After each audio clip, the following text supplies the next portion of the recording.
ইদানিং বাংলাদেশে স্ত্রীদের দিয়ে ব্লগ ভিডিও বানিয়ে ফেসবুকে ইউটিউবে প্রচার করে। অনেকে এটার নাম দিছে কাপল ব্লগ। এই কাপল ব্লগ, সিঙ্গেল ব্লগ, কত ব্লগ যে শুনতে হবে। দেখুন, স্বামী স্ত্রীর শুধু না, এখন আর একান্ত ব্যক্তিগত বলতে কিছু নেই। কিছু হলেই সেটা ফেসবুক, কিছু হলেই সে বিদেশি মেয়ে বিয়ে করতে হবে, মেয়েকে 25% বাংলা শেখাতে হবে, পর্দা করা যাবে না, বউ খোলামেলা চলবে, বাংলা নাচ শিখতে হবে, বেদের মেয়ে জ্যোৎস্নার নাচ, বাংলা গান শিখতে হবে, 10 মিলিয়ন ভিউ হবে। তবে সাবধান, ভুলেও একা কোনো চ্যানেল খুলে ভিডিও দেবেন না। আসসালামু আলাইকুম সুপ্রিয় দর্শক বন্ধুরা, কেমন আছেন সবাই? আশা করি সকলেই ভালো আছেন। দর্শক বন্ধুরা, আপনারা টাইটেল এবং থাম্বনেল দেখে ইতিমধ্যে বুঝতে পেরেছেন আজকের ভিডিওটি অত্যন্ত গুরুত্বপূর্ণ। দর্শক বন্ধুরা, বর্তমান সময়ে ইউটিউব এবং ফেসবুকে ব্যাপক হারে বেড়েছে কাপল ব্লগিং। আর সেই কাপল ব্লগিং সম্পর্কে একজন মানুষ প্রশ্ন করেছিল শায়েখ আহমদুল্লাহ হুজুরকে। আর শায়েখ আহমদুল্লাহ হুজুর সেই সকল প্রশ্নের উত্তরে এমন কিছু বার্তা দিয়েছেন এবং তিনি সেই সকল প্রশ্নের উত্তরে এমন কিছু কঠিন কথা বলেছেন, আপনারা সেই কথাগুলো শুনলে অনেক কিছু বুঝতে পারবেন। এবং সেই সাথে তিনি সেই কাপল ব্লগিং সম্পর্কে অত্যন্ত গুরুত্বপূর্ণ কিছু আলোচনা করেছেন। আপনারা পরিপূর্ণ আলোচনাগুলো শুনলে অনেক কিছু বুঝতে পারবেন। তো দর্শক বন্ধুরা, এবং সেই সাথে আপনারা ভিডিওর শুরুতে পিসিলা আপুর কিছু কথা শুনেছেন। আর পিসিলা আপু এমন কিছু কথা বলেছিলেন, তিনি বলেছেন বিদেশি মাইয়াকে বিবাহ করে বাংলাদেশে এনে টুকটাক বাংলা শিখিয়ে কাপল ব্লগিং শুরু করেন, তাহলে ভালো ভিউ আসবে।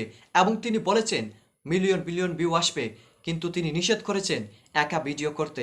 তো দর্শক বন্ধুরা, আবার সেই সকল সম্পর্কে সারা দেশে ব্যাপক আলোচনা সৃষ্টি হয়েছে সেই কাপল ব্লগিং নিয়ে। তো দর্শক বন্ধুরা, চলুন আমরা শায়েখ আহমদুল্লাহ হুজুর সেই কাপল ব্লগিং সম্পর্কে কি বার্তা দিয়েছেন, চলুন আমরা সেই সম্পর্কে শুনে আসি। এবং সেই সাথে পিসিলা আপু সেই সম্পর্কে কি বলেছেন, চলুন আমরা সেই কথাগুলো শুনে আসি। অবশ্যই ধৈর্য সহকারে পুরো ভিডিওটি দেখবেন, তাহলে সেই সকল কথাগুলো পরিপূর্ণ বুঝতে পারবেন। বাংলাদেশে স্ত্রীদের দিয়ে ব্লগ ভিডিও বানিয়ে ফেসবুকে ইউটিউবে প্রচার করে। অনেকে এটার নাম দিছে কাপল ব্লগ। এটা দিন দিন বেড়েই চলেছে। এ বিষয়ে যদি কিছু বলতেন। ভাইরে, কত কিছু যে আরো শুনতে হবে। যতদিন এই ফেসবুক টিকটক আছে, এই কাপল ব্লগ, সিঙ্গেল ব্লগ, কত ব্লগ যে শুনতে হবে। দেখুন, স্বামী স্ত্রীর শুধু না, এখন আর একান্ত ব্যক্তিগত বলতে কিছু নেই। কিছু হলেই সেটা ফেসবুক, কিছু হলেই সেটা ফেসবুক। প্রথমত, এই সমস্ত ভিডিওগুলোতে মিউজিকের ব্যবহার হয়, যেটা হারাম। দ্বিতীয়ত, নিজের স্ত্রীর সৌন্দর্যকে সেখানে আপনি প্রকাশ করছেন, প্রচার করছেন, যেটা পর্দার বিধানের স্পষ্টত লঙ্ঘন।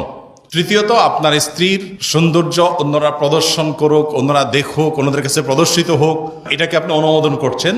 এর কারণে আপনি দায়ুজ হচ্ছেন। হাদিসের ভাষ্যে নবী সাল্লাল্লাহু আলাইহি ওয়াসাল্লাম বলেছেন, আদ-দায়ুস আল্লাযী ইউকিরু ফি আহলি আল-খাবাস। দায়ুস যে তার পরিবারের এ জাতীয় অন্যায় অপরাধকে, অশ্লীলতাকে সাপোর্ট করে, সে দায়ুস। আর দায়ুস সে জান্নাতে প্রবেশ করবে না। বিধায় এই কাজগুলো অনেকগুলো হারামের সমাবেশ, একটা দুইটা হারাম নয়।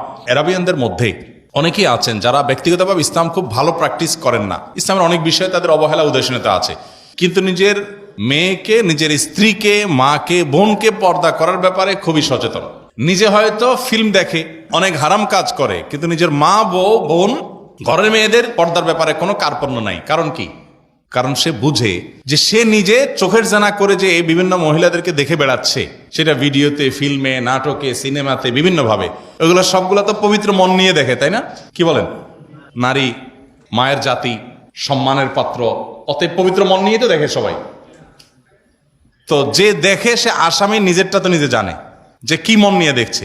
এই জন্য সে ভালো করে বোঝে, আমার স্ত্রীকে যদি আমি আরেকজনের কাছে এভাবে প্রদর্শন করি, আমার বোনকে, আমার মাকে যদি এভাবে আমি প্রদর্শন করি, তাহলে সেক্ষেত্রে দুনিয়ার হাজারো লাখো মানুষ যে দেখবে, তারা কি নিয়তে, কোন নজরে দেখবে।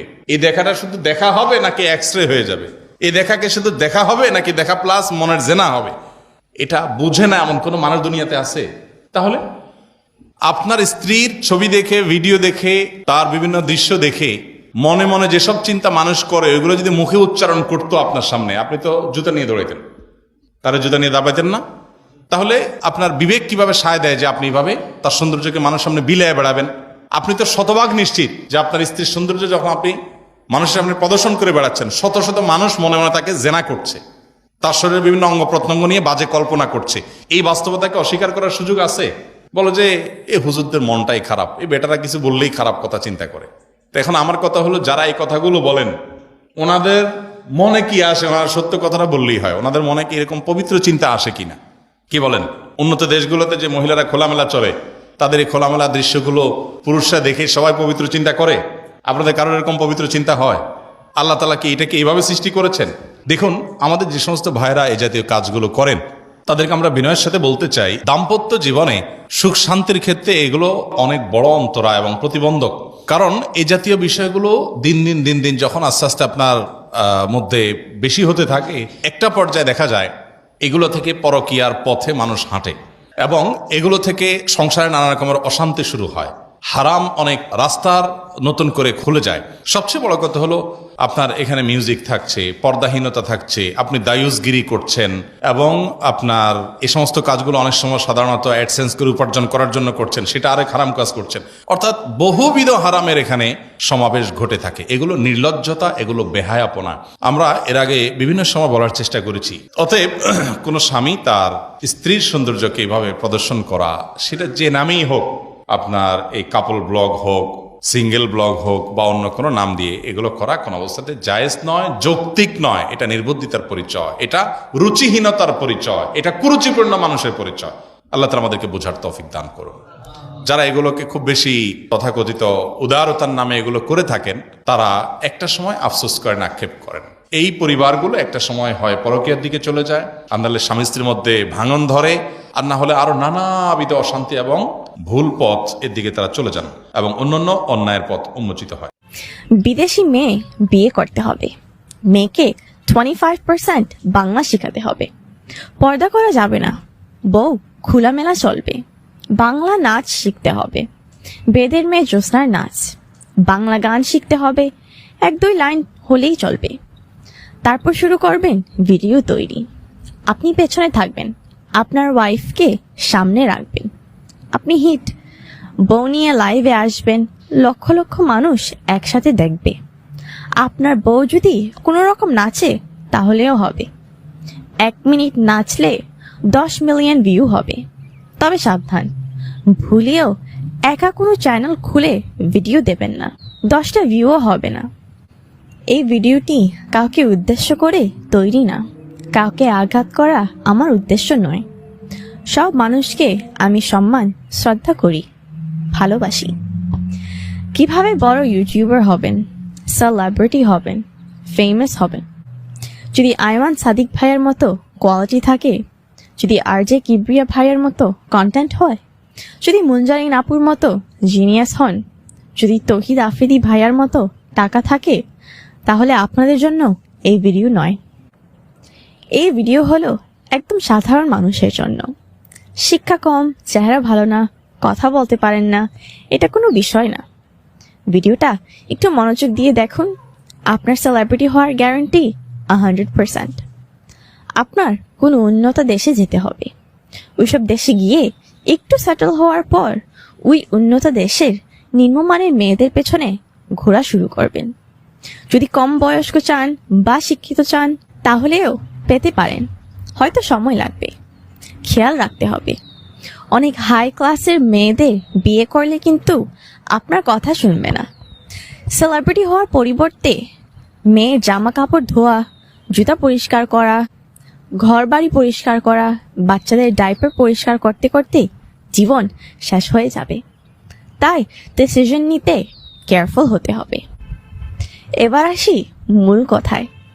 বিদেশি মেয়ে বিয়ে করতে হবে, মেয়েকে 25% বাংলা শেখাতে হবে, পর্দা করা যাবে না, বউ খোলামেলা চলবে, বাংলা নাচ শিখতে হবে, বেদের মেয়ে জ্যোৎস্নার নাচ, বাংলা গান শিখতে হবে, 1-2 লাইন হলেই চলবে।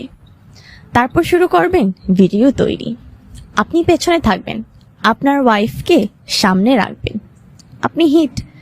বউ নিয়ে লাইভে আসবেন, লক্ষ লক্ষ মানুষ একসাথে দেখবে। আপনার বউ যদি কোনো রকম নাচে তাহলেও হবে। 1 মিনিট নাচলে 10 মিলিয়ন ভিউ হবে। তবে সাবধান, ভুলেও একা। তো দর্শক বন্ধুরা, আপনারা হয়তো এই কথাগুলো শুনে এবং শায়েখ আহমদুল্লাহ হুজুরের এই বার্তাটি শুনে অবশ্যই বুঝতে পেরেছেন বর্তমান সময়ে ইউটিউব, ফেসবুক এবং টিকটকে ব্যাপক হারে বেড়েছে সেই কাপল ব্লগিং। আর সেই কাপল ভিডিও দেখে হাজার হাজার মানুষ অনেক গুনাহ করে যাচ্ছে এবং সেই সাথে বর্তমান সময়ে যত খারাপ ভিডিও আসে তত খারাপ ভিডিওতে বেশি ভিউ হচ্ছে। এটাই তার প্রমাণ। আমাদের মস্তিষ্ক দিন দিন কোথায় যাচ্ছে, খারাপ কাজগুলো আমরা বেশি আগ্রহের সাথে করে থাকি, কিন্তু ভালো কাজগুলো আমরা যেন করতেই পারি না। তো দর্শক বন্ধুরা, আসলে এই কথাগুলো শুনে এবং এই পুরো ভিডিওটি দেখে আপনাদের কাছে কি মনে হচ্ছে অবশ্যই কমেন্ট করে জানিয়ে দেবেন। তো দর্শক বন্ধুরা, ভালো থাকুন, সুস্থ থাকুন। আল্লাহ হাফিজ। আসসালামু আলাইকুম ওয়া রাহমাতুল্লাহি।